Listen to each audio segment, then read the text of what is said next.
Hello everyone, in today's game, we have a beautiful Latvian gambit. The game continued with the pawn capture on the e5 square. Black develops the knight to c6 and offers an exchange. White ignores it and pressures with the queen, giving a check so that black must defend the pawn on g6. White's knight takes the pawn, threatening the king on one side, and the rook if black takes the knight. In this position, black decides to develop the second knight, preventing white from taking the rook and attacking the white queen. White tries to stay on the h-file and moves the queen to h3. Black moves the rook to g8. The knight takes the bishop on f8, leading to the first interesting situation. Black once again ignores the knight and brings out the queen to e7, giving the knight a chance to retreat, which it does by taking the pawn on h7. Just when we expected black's knight to take white's, it goes in a completely different direction and takes another pawn, threatening a discovered attack on the white king. White has little choice. It gives up defending its knight and returns to aid the king.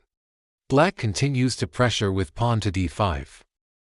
White tries to push the important knight back, but black keeps threatening. Attacks the queen and manages to move it to f4. Black uses this opportunity to bring the other knight to the fourth rank, threatening the unprotected pawn on c2 and taking the rook with a check. In our game, white doesn't have many options and has to defend the pawn, moving the king to d1. This move gets it off the e-file and prevents black's queen from delivering a discovered attack. At this interesting moment, black makes another unexpected move. Sacrifice the rook.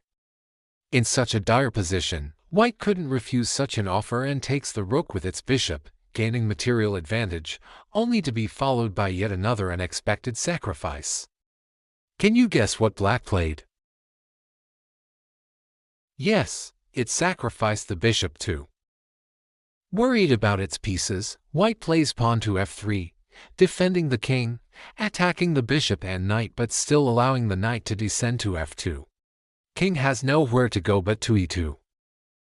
Queen comes to e2 and kicks the king to c3 hack. Capture the pawn. White decides to take the knight but falls under attack by the pawn. It takes the pawn on d5 followed by black's cold-blooded castling. That's when white realized there was no way out and resigned from the game.